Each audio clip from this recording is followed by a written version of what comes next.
Hello guys. मैं हूं अंजलि, आपके अपने चैनल कॉमर्स विद अंजलि में हाजिर हूं फिर एक नई वीडियो के साथ। तो चलिए शुरू करते हैं।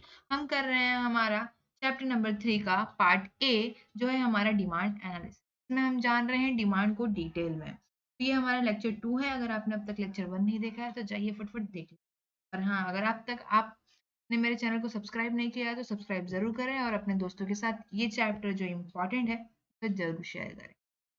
तो आज हम करने वाले हैं बहुत ही ज्यादा इंपॉर्टेंट चैप्टर। तो बिना स्किप किए स्टार्ट करते हैं। पहला टॉपिक है हमारा डिटरमिनेंट्स ऑफ डिमांड। बहुत बार ये क्वेश्चन पूछा जाता है एग्जाम में। डिटरमिनेंट्स मतलब क्या होता है कि जो चीजें डिटरमाइन करती हैं, मतलब क्या क्या चीजें डिमांड को डिटरमाइन करती हैं, यानी कि क्या क्या चीजें जो है डिमांड को इफेक्ट करती हैं, हम लोग वो देखेंगे। मतलब क्या हो सकता है कि मतलब किसी प्रोडक्ट की डिमांड कम या ज्यादा होती है किस किस रीजन से। तो सबसे पहला रीजन होता है प्राइस, जो मोस्ट कॉमन है। अरे, प्राइस अगर ज्यादा होगी तो क्या होगा, क्वांटिटी कम हम डिमांड करेंगे, और अगर प्राइस कम हुआ तो क्या करेंगे, भाई ज्यादा खरीद लो ज्यादा खरीद लो। समझ में आ रहा है? पढ़ते हैं जरा। अगर price determine the demand for a commodity to a large extent, consumer prefer to purchase a product in a large quantity when price of product is less. समझ में आ रहा है? They purchase product in a small quantity when price is high. मतलब simple, price अगर high है तो quantity क्या होगी, कम होगी। और अगर प्राइस थोड़ी कम है तो मेरी क्वांटिटी क्या होगी, ज्यादा। यानी मैं क्वांटिटी डिमांड उस प्रोडक्ट की, सपोज मतलब एप्पल की बात करूं अगर, तो एप्पल अगर 100 रुपीज केजी है, ठीक है, तो मैं क्या करूंगी, ज्यादा डिमांड करूंगी। अगर वहीं 200 केजी हो जाएगा तो मैं क्या करूंगी, थोड़ा कम डिमांड करूंगी। समझ में आ रहा है? आगे बढ़ते हैं। नेक्स्ट है हमारा इनकम। इनकम भी सेम प्राइस की तरह, भाई सामने वाले के पास अगर सैलरी आ रही है और उसकी सैलरी पहले मतलब 20 के थी, अब 50 के हो गई, तो उसके पास परचेजिंग पावर बढ़ गई, मतलब परचेस करने की पावर बढ़ गई। समझ में आ रहा है? क्या होगा, पहले 20 के थी तो क्या क्या था, उसकी परचेजिंग पावर भी कम थी, यानी वो कम खरीद सकता था। और अब क्या हो गया, 50 के हो गया, तो मतलब 50,000 सैलरी मिल रही है भाई, तो मतलब वो खर्चे तो करेगा ही, बनता है इतना तो। The income of consumer decide purchasing power, which in turn influence the demand for the product. Rise in income will lead to rise in demand. अगर इनकम बढ़ रही है तो भाई डिमांड भी ऑफ कोर्स बढ़ेगी, क्योंकि परचेसिंग पावर बढ़ रहा है, पैसे ही पैसे हैं तो खरीदेंगे। ठीक है। Fall in income will lead to fall in demand for the community. और वैसे ही ठीक है, उसका उल्टा क्या होगा, अगर भाई सैलरी 50 थी फिर 20 हो गई, जैसे लॉकडाउन में, तो क्या हो गया था, लोगों ने अपने थोड़े खर्चे की कटौती कर दी थी, जो एक्स्ट्रा खर्चा करते थे उसको क्या कर दिया, थोड़ा कम कर लिया। समझ में आ रहा है? Price of substitute goods. Substitute मतलब क्या, मतलब दोनों सेम प्रोडक्ट रहेंगे, अगर ये नहीं यूज कर पाया तो ये यूज कर सकते। समझ में आ रहा है? अभी जैसे बोला है कि substitute goods is available at a lower price, then people will demand cheaper substitute goods than costly. For example यहाँ पे बोला है कि शुगर ले लीजिए और जैगरी ले लीजिए। ठीक है, अगर शक्कर महंगा बिकने लगा तो लोग भाई जैगरी पे आ जाएंगे। समझ में आ रहा है? मतलब गुड़ खाने लगेंगे। दोनों चीज, दोनों का काम क्या है भाई, मिठाई करना। समझ में आ रहा है? जहाँ शुगर की प्राइस अगर बढ़ गई तो मैं क्या करूंगी, जैगरी पे चले जाऊँ। और वैसे टी कॉफी का भी है, ये दोनों क्या है, सब्स्टिट्यूट, काम दोनों का एक ही है। तो क्या होगा, अगर टी की प्राइस बढ़ गई तो मैं क्या करूंगी, कॉफी प्रीफर करूंगी, अगर कॉफी की प्राइस बढ़ गई तो मैं टी प्रीफर। समझ में आ रहा है? वो हालांकि भाई सबका अपना टेस्ट है। आगे बढ़ते हैं।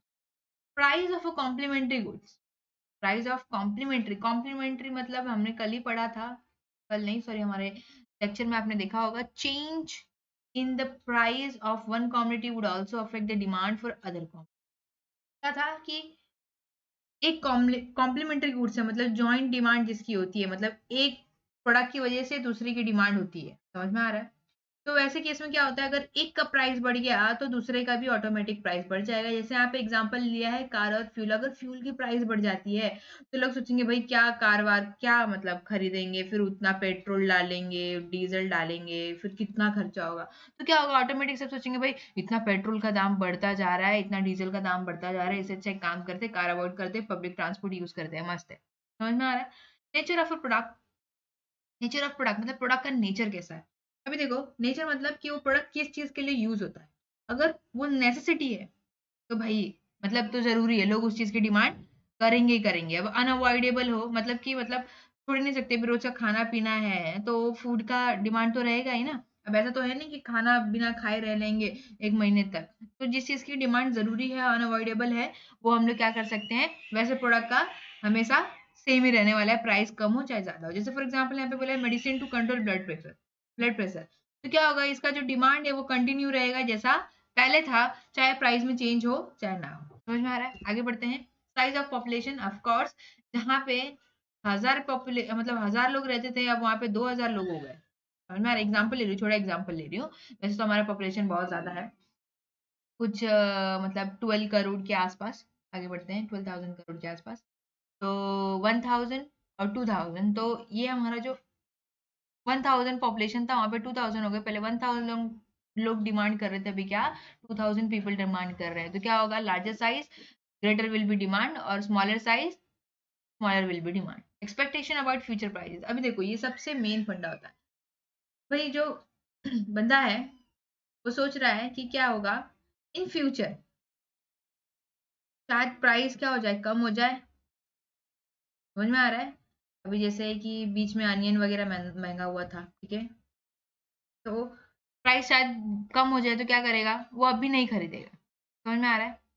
अब अगर यही लगे कि प्राइस अनियन का बढ़ रहा है और फ्यूचर में क्या होगा और बढ़ेगा, तो क्या करेगा, वो 10 kg घर पे लेके खरीद लेगा। समझ में आ रहा है? तो यहाँ पे प्राइस अगर कम हो रहा है, मतलब जैसे कि ये कार वगैरह का इन फ्यूचर के लिए वेट कर रहा है कि मतलब फ्यूचर में क्या होगा, उसका प्राइस कम हो जाए, तो क्या करेगा, वो अपनी डिमांड को शिफ्ट कर रहा है फ्यूचर में।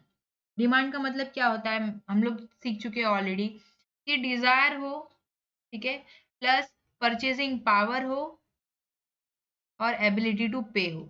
समझ में आ रहा है? तो मतलब क्या पूरा पूरा वो होना चाहिए कि मतलब खरीदना चाहिए, डिमांड मतलब ये प्रोडक्ट की डिमांड हो रही है, मतलब डिमांड को जाके बाय करना ही करना है। तो मैं क्या कर रही हूँ, अभी मेरे को कार, मैं ये सोच रही हूँ कि मेरे को दिवाली के टाइम पे थोड़ी सस्ती मिलेगी, तो एक काम करते हैं दिवाली के टाइम पे खरीदेंगे। तो मैं क्या कर रही हूँ, मुझे कार तो अभी चाहिए थी, मेरा डिजायर है अभी, लेकिन मैं क्या सोच रही हूँ, मैं दिवाली के टाइम पे खरीदूंगी, तब सस्ती मिलेगी, शायद थोड़ा प्राइस कम हो जाएगा। तो मैं क्या कर रही हूँ, अपनी डिमांड को शिफ्ट कर रही हूँ इन फ्यूचर। समझ में आ रहा है? अगर मैं वही सोचूं, जैसे मैंने अनियन का एग्जांपल लिया कि भाई मतलब अगर मेरा प्राइस फ्यूचर में जाके शायद और बढ़ जाए, तो मैं क्या करूंगी, 10 kg अभी खरीद के रख लूंगी, 20 kg जो भी होगा, ठीक है। तो ये क्या है, मेरा एक्सपेक्टेशन अबाउट फ्यूचर प्राइजेस। तो ये सब चीजें भी क्या डिमांड को इफेक्ट करती हैं, ठीक है। आगे बढ़ते हैं, हमारा लेवल ऑफ टैक्सेशन। अब देखो भाई, गवर्नमेंट जीएसटी लगा लगा के सब चीज का प्राइस क्या बढ़ा बढ़ा दे रही है। तो हाई रेट्स होगा तो क्या होगा, उसकी गुड्स की प्राइस भी बढ़ जाएगी, और जिससे क्या होगा, हमारा जो गुड्स की प्राइस बढ़ने की वजह से हमारा डिमांड क्या होगा, कम, मतलब सब डिमांड करेंगे। और वैसे ही उल्टा हो जाएगा, अगर कम कर दिया अब गवर्नमेंट ने अपनी जीएसटी रेट, तो क्या हो जाएगा, प्राइस गुड्स का सस्ता हो जाएगा और लोग क्या करेंगे, ज्यादा डिमांड। अदर फैक्टर और भी क्या क्या चीजें, जैसे क्लाइमेट कंडीशन हो गया। क्लाइमेट कंडीशन मतलब क्या, सपोज खेती बाड़ी पे हो गया तो क्या होगा, पैदावार कम होगी, तो क्या हो जाएगा, मेरा सप्लाई यानी जो मेरा प्रोडक्ट है वो कम होगा, तो डिमांड लोग ज्यादा करने वाले हैं। चेंज इन टेक्नोलॉजी, अगर टेक्नोलॉजी में चेंजेस हो गया कुछ, ठीक है, गवर्नमेंट पॉलिसी है, अगर कुछ गवर्नमेंट पॉलिसी में चेंज हो गया, कस्टम एंड ट्रेडिशन, ऐसे बहुत सारे तरीके हैं। ट्रेडिशन मतलब जैसे कि सपोज दिवाली है तो दिवाली में ट्रेडिशनल कपड़े ज्यादा जाते हैं, ऐसे मतलब ऐसे बहुत सारे फैक्टर है जो क्या करते हैं, डिमांड को डिटरमिनेट करते हैं। लॉ ऑफ डिमांड, सबसे इंपॉर्टेंट क्वेश्चन। सबसे पहले आपको इसको लिखने का तरीका होना चाहिए। सबसे पहले आपको इंट्रोडक्शन ही लिखना, ठीक है, जिसमें हम बताएंगे कि भाई द लॉ ऑफ डिमांड किसने इंट्रोड्यूस किया है, हमारे प्रोफेसर अल्फ्रेड मार्शल जी ने। कब किया है भाई, 1890 में। और बुक कौन सी उनकी, प्रिंसिपल ऑफ इकोनॉमिक्स। समझ में आ रहा है? उन्होंने क्या एक्सप्लेन किया, the law explain the functional relationship between price and quantity. दोनों के बीच में जो फंक्शनल रिलेशन है डिमांड के बीच में और प्राइस के बीच में, उन्होंने वो एक्सप्लेन किया। Statement of the law, according to Professor Alfred Marshall, other thing being equal, higher the price of a commodity, smaller is the quantity demanded, and lower the price of a commodity, larger is the quantity demanded। मतलब क्या, price कम तो demand ज्यादा, price कम तो demand ज्यादा, और demand price अगर ज्यादा है तो डिमांड क्या करेंगे, कम करेंगे। इन शॉर्ट में यही बोला है, यहाँ पे भी सिंपल वर्ड में वही बोला है कि हम कैसे दोनों के बीच में इनवर्स रिलेशनशिप, समझ रहे हो, मतलब क्या, प्राइस ज्यादा तो क्वांटिटी डिमांड कम, प्राइस कम तो क्वांटिटी डिमांड ज्यादा। दोनों के बीच में क्या है, अपोजिट। इसी को क्या कहते हैं, inverse relationship between price and quantity demand. Symbolically the functional relationship between demand and price is expressed as हम लोग कैसे लिख सकते हैं, डिमांड ऑफ एक्स यानी प्रोडक्ट का डिमांड कैसे है, function of price of X के ऊपर डिपेंड करता है, मतलब उसके प्राइस के ऊपर डिपेंड करता है, जहां पे डी का मतलब डिमांड, एक्स मतलब कॉमोडिटी यानी जो भी प्रोडक्ट है, और functional price of a commodity. आगे बढ़ते हैं, हमारा अजम्पशन जिसमें हम सेकंड लिखेंगे हमारा अजम्पशन। अगर हमको क्वेश्चन में बोला है कि आपको लॉ ऑफ डिमांड लिखना है तो सबसे पहले आप इंट्रोडक्शन लिखोगे, ठीक है, फिर हमारा statement of law, statement of law जो मैंने अभी बताया लास्ट में, ये हमारा हो गया स्टेटमेंट ऑफ लॉ, ठीक है, ये ठीक है। नेक्स्ट इंट्रोडक्शन दिया यहाँ पे, फिर मेरा आता है स्टेटमेंट ऑफ लॉ, ये भी इंपॉर्टेंट है। नेक्स्ट फिर हम लिखेंगे हमारा अजम्पशन, ठीक है। पहला चीज है मतलब अजम्पशन मतलब क्या भाई, ये लॉ जो होते हैं ना वो कुछ चीजों पे टिके होते हैं, मतलब कह सकते हो कि भाई कुछ पिलर्स पे टिके होते हैं, नहीं तो मतलब इनकी कुछ वैल्यू नहीं है खास। देखते हैं तो ये जो अजम्पशन है, जो पिलर्स है वो क्या है, हम लोग उसको पढ़ लेते हैं। तो ये जरूरी चीज है, मतलब क्या भाई, इसके ही अंदर अज्यूम करना है हमको, क्या लिखना है, कांस्टेंट लेवल ऑफ इनकम, जो इनकम है। सपोज अब देखो किसी चीज का डिमांड जो होता है, प्रोडक्ट का डिमांड, जरूरी थोड़ी ना है कि कोई एक जन एफर्ट नहीं कर रहा है तो दूसरा भी एफर्ट नहीं कर पाएगा। समझ में आ रहा है? अब जैसे BMW कार है, तो जो मिडल मैन रहेगा, मिडिल क्लास पीपल, उन लोग नहीं एफर्ट कर पा रहे, लेकिन जो रिच पीपल है वो लोग तो कर रहे हैं ना डिमांड, डिमांड में तो है ना BMW। समझ में आ रहा है? तो अब ये क्या है, ये डिफरेंस किसकी वजह से है, इनकम की वजह से है। उनकी इनकम ज्यादा है तो वो BMW एफोर्ड कर पा रहे हैं, फिर मिडिल क्लास पीपल मतलब अपने खाने पीने का थोड़ा खर्चा वर्चा चला पा रहे हैं, तो वो लोग BMW एफोर्ड नहीं कर पा रहे। मतलब समझ में आ रहा है कि इनकम भी क्या करता है, अपना रोल निभाता है, प्राइस ही नहीं, भले BMW अपनी सस्ती कर दे कार, तो भी मिडिल क्लास एफर्ट नहीं कर पाएगी, क्योंकि इनकम भी मैटर करती है। समझ में आ रहा है? तो ये क्या है, अजम्पशन है कि भाई कांस्टेंट रखना, यानी हमको इनकम नहीं देखना है, सिर्फ हम लोग को किससे मतलब है, प्राइस से मतलब है। प्राइस बढ़ा तो डिमांड होगा, प्राइस कम हुआ तो डिमांड ज्यादा होगा। समझ में आ रहा है? तो ये जो consumer income should remain constant, मतलब बोला कि इनकम में कोई भी चेंज नहीं होगा, सिर्फ प्राइस से मतलब है हम लोग को। फिर no change in size of population, population बढ़ेगी नहीं, उतनी की उतनी रहेगी, ऐसा पॉसिबल है क्या? अजम्पशन है, इसलिए क्या इसको अजम्पशन बनाया है कि मतलब भाई ये सिर्फ अज्यूम ही किया हुआ है, एक्चुअल में इसका कुछ हाथ पैर असली में है नहीं। समझ में आ रहा है? आगे बढ़ते हैं। नेक्स्ट है हमारा price of substitute goods remain constant, possible ही नहीं है ये चीज। मतलब वही बोलते हैं ना, चेंजेस लाइफ का वसूल है, लाइफ है तो चेंजेस होते रहेंगे। तो सब्स्टिट्यूट गुड्स मतलब प्राइस चेंज होगा ही होगा ऑफ कोर्स। तो ये क्या है, अजम्पशन है, इसलिए क्या रिमेन अनचेंज होना चाहिए। Price of complementary goods remain constant, complementary goods मतलब क्या, फ्यूल और कार वाला सीन। तो इसमें भी क्या होना चाहिए, फ्यूल का प्राइस बढ़ना नहीं चाहिए, उतना ही रहेगा, तब कार का डिमांड होगा, प्राइस से ही मतलब है। No expectation about future changes in price, जो पॉसिबल नहीं है, ये भी अगेन अजम्पशन है। हम लोग को फ्यूचर के लिए क्या करना है, कोई भी अजम्पशन नहीं करना है। तो consumer do not expect any further changes in price in the near future, कोई भी एक्सपेक्टेशन नहीं होना चाहिए। अभी का डिमांड, अभी डिजायर हुई ना तो अभी का अभी डिमांड कर दें। समझ में आ रहा है? यानी प्रोडक्ट को खरीद लेने का। No change in taste, habit, preference, fashion etcetera. अब कैसे ये पॉसिबल है, ये कभी हो ही नहीं सकता कि मतलब टेस्ट प्रेफरेंस, क्योंकि लोगों के जो टेस्ट प्रेफरेंस होते हैं वो हमेशा क्या होते हैं, बदलते रहते हैं। और ये फैशन तो भाई इंपॉर्टेंट है, फैशन भी हमेशा बदलता रहता है, इसलिए क्या ये अजम्पशन है। अगेन मैं बोल रही हूँ, consumer taste habit remain unchange. Simple. No changes in taxation policy, भाई गवर्नमेंट की पॉलिसी में भी कोई चेंजेस नहीं होना चाहिए। समझ में आ रहा है? ये हमारे अजम्पशन है। लास्ट हमारा, the law of demand is explain with the help of the following demand schedule and diagram.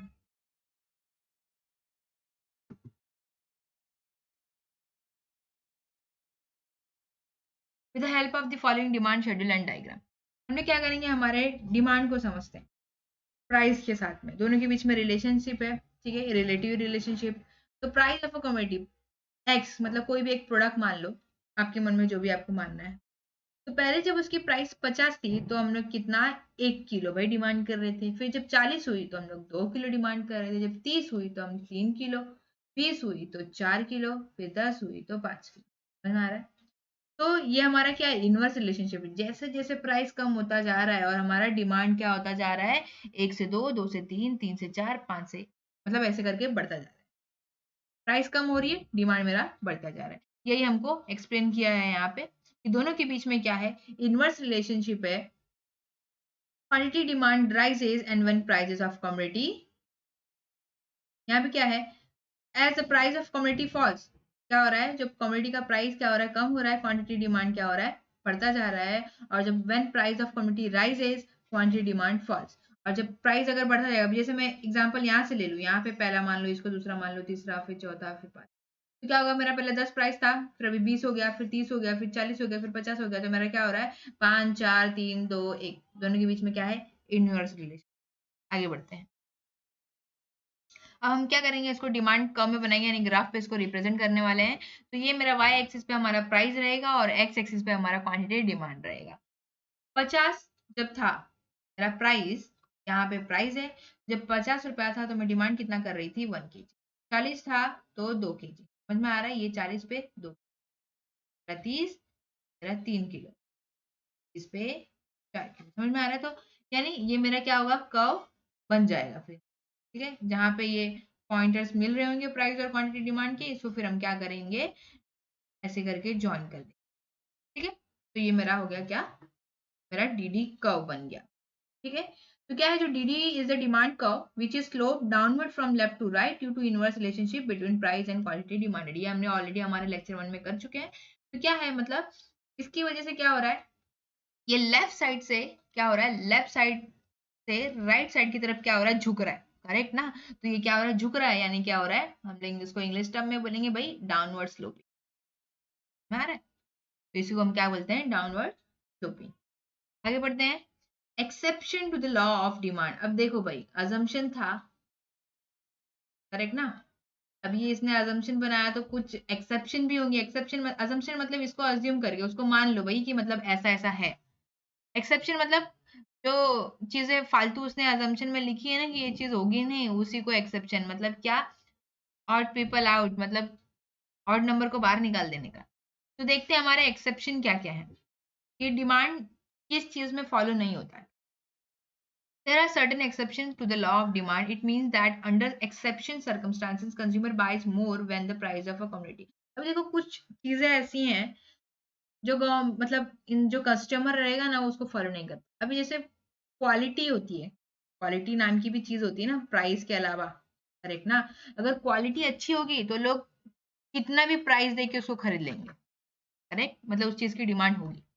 अगर क्वालिटी एकदम बोलते हैं ना डल है, गंदी है, मतलब उतनी ज्यादा अच्छी नहीं है, तो क्या होगा, कितना भी प्राइस कम कर लो, उसको 1 रुपए में भी क्यों ना बेचो, फ्री में भी क्यों ना बेचो, लोग नहीं खरीदेंगे, उसकी डिमांड नहीं करेंगे। समझ में आ रहा है, तो ये क्या है, मेरा एक्सेप्शन है। मतलब क्या, ये डिमांड को फॉलो नहीं करता है इस केस में। मतलब क्या मैंने बोला, अब इसका मतलब है कि प्राइस अगर मैंने कम कर दिया, उसकी क्वालिटी अच्छी नहीं है और प्राइस मैंने कम कर दिया, तो लोग खरीदेंगे क्या, नहीं खरीदेंगे, उसकी डिमांड कभी नहीं होगी। तो इस केस में क्या होगा कि क्वालिटी प्राइस कम होने की वजह से क्या होगा, और बढ़ता जाएगा। और अगर मतलब क्वालिटी दे रहे हो और कितनी भी प्राइस कर दो तो क्या होगा, उसका डिमांड बढ़ता जाएगा। In such cases, demand curve slopes upward from left to right. That is, the demand curve has a positive slope as shown in figure. अभी देखो यहाँ पे क्या हो गया, दोनों के बीच में क्या है, पॉजिटिव, मतलब इनवर्स रिलेशनशिप नहीं है, डायरेक्ट रिलेशन है। मतलब क्या, एक बढ़ रहा है तो दूसरा भी बढ़ रहा है। मतलब अगर क्वालिटी प्रोडक्ट है और प्राइस बढ़ रहा है तो मेरा डिमांड भी बढ़ता जाएगा, क्योंकि भाई मेरे को क्वालिटी मैटर करती है, तो मैं क्वालिटी देख रही हूँ। समझ में आ रहा है।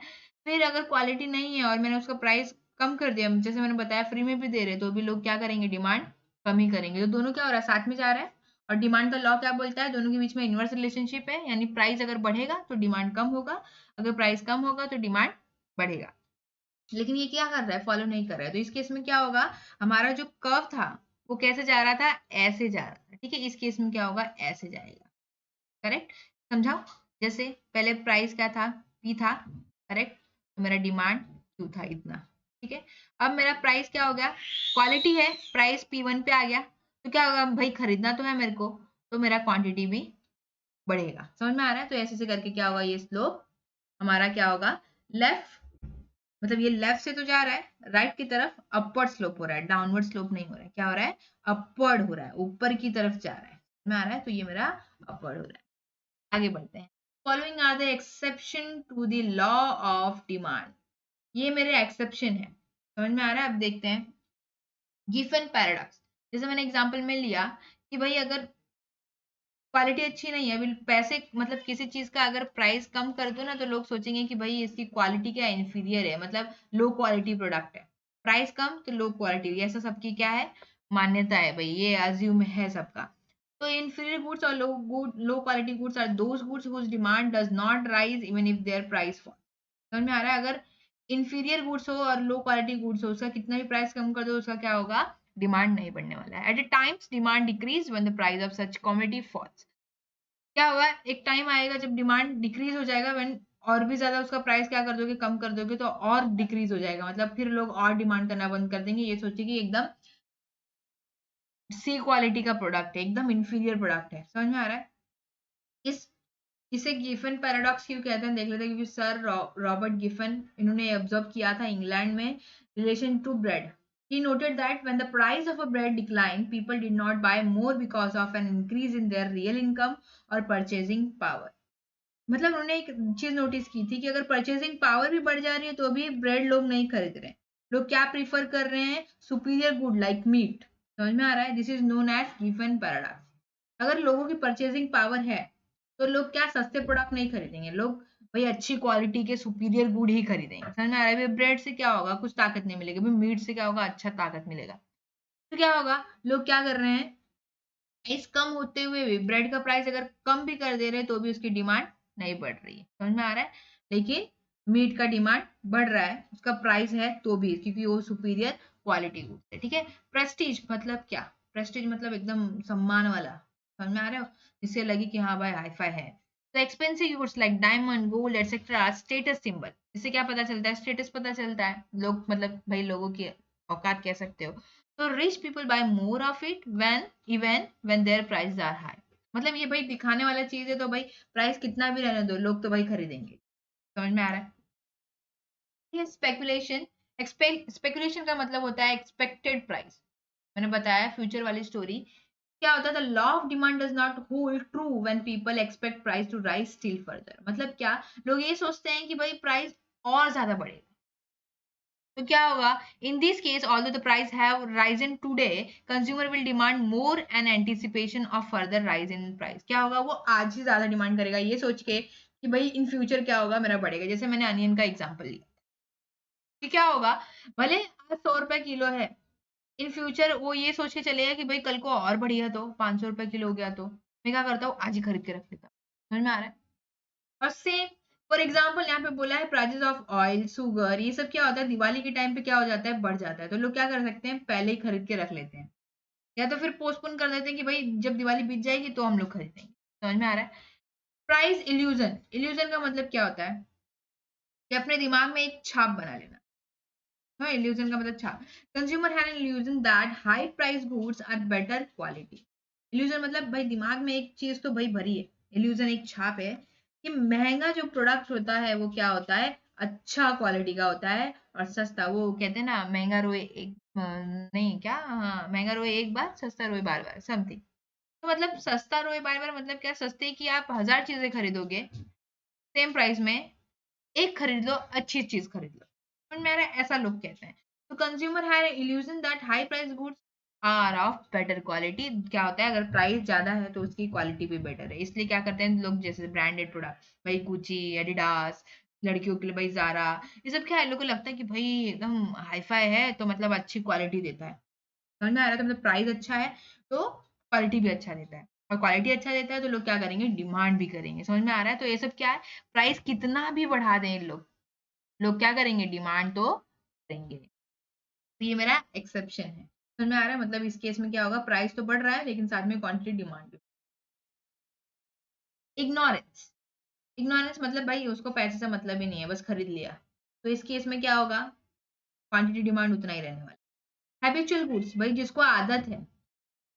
देखो भाई किसी लोग को दारू की तरह चाय का भी नशा होता है, किसी को कॉफी का भी नशा होता है. तो यहाँ हम खाली अल्कोहल वालों को नहीं बदनाम करेंगे, यहाँ हम टी कॉफी वाले को भी बदनाम करेंगे. देख लेते हैं. Habit of consumption certain goods like tea is purchased in required quantity even at a higher price. भाई देखो जो चाय लवर है, टी लवर है, कुछ भी हो जानते हो वो लोग लेंगे ही. जैसे लॉकडाउन में देखा होगा भाई, जब अल्कोहल वाले चालू हुए थे, दारू की दुकान पे कितनी लंबी लंबी लाइन लगी थी, चाहे कितना भी रहे. तो अभी कोरोना है, उन लोग को ये भी नहीं पड़ी है कि भाई कोरोना में हम भी चल बसेंगे साथ साथ में, लेकिन नहीं, हैबिट है तो भाई हमको चाहिए. समझ में आ रहा है? तो ये हैबिचुअल गुड्स है, चाहे कितने भी प्राइस पे, उस समय कितना महंगा था, घर में खाने के लाले पड़े होंगे लेकिन उन्होंने अपना हैबिट नहीं छोड़ा होगा। आगे बढ़ते हैं। डिमांड है तो भाई चेंजेस तो होंगे, तो इसमें जो वेरिएशन होते हैं, वेरिएशन इन डिमांड, उसको पढ़ते हैं हम। When the demand for a commodity falls or rises due to change in price alone and other factor remain constant। देखो याद रखना, वेरिएशन, वेरिएशन यानी कि V फॉर वैल्यू, ठीक है, वैल्यू यानी कि प्राइस, समझ में आ रहा है। तो प्राइस की वजह से जो चेंज होगा उसको क्या बोलते हैं, वेरिएशन इन डिमांड। फिर वेरिएशन में दो चीजें होती है, इट इज टू टाइप्स। पहला होता है हमारा एक्सपांशन, दूसरा होता है हमारा कॉन्ट्रैक्शन, ठीक है। प्राइस की वजह से अगर मेरा क्वांटिटी डिमांड बढ़ रहा है, प्राइस कम हो रहा है और डिमांड बढ़ रहा है, तो वो मेरा क्या होगा, एक्सपांशन। अगर कॉन्ट्रैक्शन, अगर प्राइस की वजह से मेरा डिमांड कम हो रहा है, तो वो मेरा क्या होगा, कॉन्ट्रैक्शन। आगे बढ़ते हैं, डिटेल में जानते हैं। Expansion of demand, expansion of demand refers to rise in quantity demanded due to fall in price alone, while other factors like taste, income, consumer size of population etc remain unchanged। मतलब क्या भाई, change तो हो रहा है लेकिन सिर्फ और सिर्फ प्राइस की वजह से हो रहा है, बाकी जो भी इनकम ये सब फैक्टर हैं उसकी वजह से नहीं चेंज हो रहा है। समझ में आ रहा है। जब एक्सपांड होता है मतलब क्या होता है, मेरा क्वांटिटी डिमांड बढ़ रहा है, तो क्या जो चेंजेस होगा उसको क्या बोलेंगे, एक्सपांशन बोलेंगे। जैसे मैं यहाँ पे एक्सप्लेन कर देती हूँ आपको। पहले मेरा प्राइस क्या था, पी, तो मैं कितना डिमांड कर रही थी, क्यू तक। समझ में आ रहा है। अब मेरा प्राइस घट के क्या हो गया, पी कम हो गया, पी वन पे आ गया। तो अब मैं क्या कर रही हूँ, कितनी क्वांटिटी डिमांड कर रही हूँ, क्यू वन तक आ रहा है। तो पहला जो मेरा प्राइस और डिमांड था वो ए था, अब क्या हो गया, मेरा प्राइस और डिमांड बी हो गया। आ रहा है। ये क्या हो रहा है, ये यहाँ से शिफ्ट होके यहाँ आ गया। मतलब क्या, मेरा क्वांटिटी डिमांड बढ़ रहा है लेकिन प्राइस क्या हुआ, कम हुआ। प्राइस की वजह से जो भी चेंज हो रहा है वो क्या है, मेरा एक्सपांशन। एक्सपांशन मतलब क्वांटिटी डिमांड में क्या हो रहा है, एक्सपांड हो रहा है मेरा क्वांटिटी डिमांड। तो ये याद रखना, ठीक है। नेक्स्ट है हमारा कॉन्ट्रैक्शन ऑफ डिमांड। कॉन्ट्रैक्शन मतलब क्या, डिमांड कम हो रहा है। अब डिमांड कम हो रहा है और यहाँ पे सिर्फ मतलब किससे, प्राइस से मतलब है। बाकी जो भी चीजें other factor like taste, income of consumer, size of population, ये सब क्या है, अनचेंज है, इसमें कुछ चेंज नहीं हो रहा है। प्राइस की वजह से क्या हो रहा है, मतलब प्राइस, डिमांड कॉन्ट्रैक्ट कब होगा, डिमांड कम कब होगा, जब मेरा प्राइस बढ़ जाएगा। तो सेम यहाँ पे मेरा पहले प्राइस क्या था, पी, मैं तो कितना डिमांड कर रही थी, क्यू डिमांड कर रही थी भाई, ज्यादा था। अब मेरा प्राइस क्या हो गया, पी टू हो गया या फिर पी वन हो गया, यहाँ पे ये पी वन मान लेते हैं। तो ये मेरा डिमांड क्या हो जाएगा, क्यू टी, मतलब ऑलरेडी क्या हो जाएगा, मैं कम डिमांड, प्राइस बढ़ेगा तो ऑफकोर्स मैं क्या करूंगी, डिमांड कम हो रही है, क्या हो रहा है, कॉन्ट्रैक्ट हो रहा है, मतलब क्या हो रहा है, कम हो रहा है। तो यहाँ से ये यहाँ हो गया, तो मतलब क्या हो रहा है, ये कॉन्ट्रैक्ट हो रहा है, इसलिए क्या बोलते हैं इसको, कॉन्ट्रैक्ट ऑफ डिमांड, यानी डिमांड कम हो रहा है और प्राइस की वजह से, ठीक है। तो ये भी आपको ऐसे ही एक्सप्लेन करना है। Changes in demand. When demand for a commodity increase or decrease due to change in other factor and prices remains constant, it is known as change in demand. It is two types. Demand change हो रहा है लेकिन किसकी वजह से, price की वजह से। जैसे प्राइस की वजह से छोड़ के बाकी जो भी फैक्टर है, due to changes in other factor and price remains constant. Increase in demand पहला है, इसमें इंक्रीज हो रहा है डिमांड, मतलब इसमें प्राइस को नहीं देखना है, बाकी अदर फैक्टर देखना है, जैसे like taste, income, consumer, climate condition etcetera. ये सब क्या है, चेंज होंगे और प्राइस क्या होगा, वैसे का वैसे ही रहेगा। समझ में आ रहा है। तो मेरा मतलब क्या, क्वांटिटी डिमांड चेंज होने वाला है, प्राइस मेरा क्या होने वाला है, उसमें कोई भी चेंज नहीं होने वाला है, वो क्या हो रहा है, कांस्टेंट है। और जो भी डिमांड में चेंज होगा वो क्या होगा, इनकम की वजह से। अब सपोज पहले कितनी थी मेरी प्राइस, पी थी, ठीक है। तो क्या था, पहले मेरा इनकम कम था, तो मैं क्या कर रही थी, इतना डिमांड कर रही थी, ठीक है। अब मेरी क्या हो गई, इनकम बढ़ गई, मैं क्या करूंगी, प्राइस तो सेम है, अब मैं क्या करूंगी, ज्यादा क्वांटिटी डिमांड करूंगी, क्योंकि मेरे पास क्या है, मैंने एग्जांपल लिया था 20K और 50K का, यानी 20,000 सैलरी थी तो मैं कम डिमांड कर रही थी, और 50,000 थी तो मैं ज्यादा डिमांड करूंगी। समझ में आ रहा है। नेक्स्ट आगे बढ़ते हैं, हमारा decrease in demand. It refers to decrease in quantity demand due to unfavorable changes in other factor। Unfavorable मतलब भाई उल्टा हो रहा है, मतलब क्या हो रहा है, मेरा डिमांड क्या हो रहा है, अनफेवरेबल मतलब कम होता जा रहा है, ठीक है। जैसे चेंज हो रहा है किसकी वजह से, हमारा taste, income, consumer, climate, condition, price remains constant, इसमें प्राइस का कोई हाथ नहीं है, ठीक है। अब ये मेरा क्या है, वाई एक्सिस पे प्राइस, क्वांटिटी डिमांड हमारा एक्स एक्सिस पे, मेरा प्राइस क्या है, कांस्टेंट रहने वाला, यानी भाई ये टच से मस नहीं होगा। जिसकी वजह से होने वाले हैं हमारे अदर फैक्टर, यानी इनकम, टेस्ट प्रेफरेंस के हिसाब से, ठीक है। मतलब मेरा प्राइस तो सेम है। अब क्या हो गया भाई, टी और कॉफी का एग्जाम्पल था हमारा, तो पहले लोग टी पी रहे थे, तो क्या हो गया भाई, अब लोगों को मतलब ऐसे कॉफी पसंद आने लगी, तो अब क्या हो रहा है, लोग कॉफी की तरफ बढ़ रहे हैं, क्योंकि भाई कॉफी से क्या होता है भाई, स्टैंडर्ड पता चलता है, लोग मतलब ऐसे जानबूझ के भी पीते हैं कि मतलब थोड़ा ऐसा लगे। तो यहाँ पे क्या हो गया, प्राइस तो मेरा सेम रहने वाला है। पहले मैं क्या करती थी, इतनी क्वांटिटी क्या करती थी, डिमांड करती टी की, ठीक है। अब लोग क्या हो रहे हैं, लोगों का टेस्ट प्रेफरेंस चेंज हो रहा है, लोग क्या कर रहे हैं, कॉफी की तरफ जा रहे हैं, टी से कॉफी की तरफ जा रहे हैं। तो क्या होगा, मेरा टी का डिमांड कम हो जाएगा, तो मेरा टी का जो डिमांड है वो क्यू से शिफ्ट हो गया Q2 से, Q2 तक। समझ में आ रहा है? तो यानी कि पहला जो मेरा डिमांड कर्व था वो यहाँ था, बराबर ना, ये मेरा डिमांड यहाँ था क्यू तक में, प्राइस इतना था, पहले टी इतना सब लोग पीते थे, ठीक है। तो मेरा डिमांड कर्व यहाँ बना, ठीक है। अब क्या हो गया, लोग कम पीने लगे, लोग कॉफी ज्यादा पीने लगे, तो कॉफी का बढ़ा, लेकिन हम यहाँ किसकी बात कर रहे हैं, टी की। तो यहाँ पे हमारा जो क्वांटिटी डिमांड है टी का, वो क्या हो गया, घट के क्यू से डिक्रीज होके Q2 तक आ गया। में आ रहा है, तो मेरा जो डिमांड का कर्व है वो क्या हो गया, D2 हो गया। D1 मेरा पहला वाला था, डी कर्व, और ये मेरा D2 क्या हो गया, मेरा नेक्स्ट डिक्रीज हुआ वाला कर्व। समझ में आ रहा है? तो ये हमारा डिक्रीज इन डिमांड। तो आज के लिए बस इतना ही, तब तक के लिए do like, share and comment. If you enjoy the content of this video, click the subscribe button so you can receive more content like this.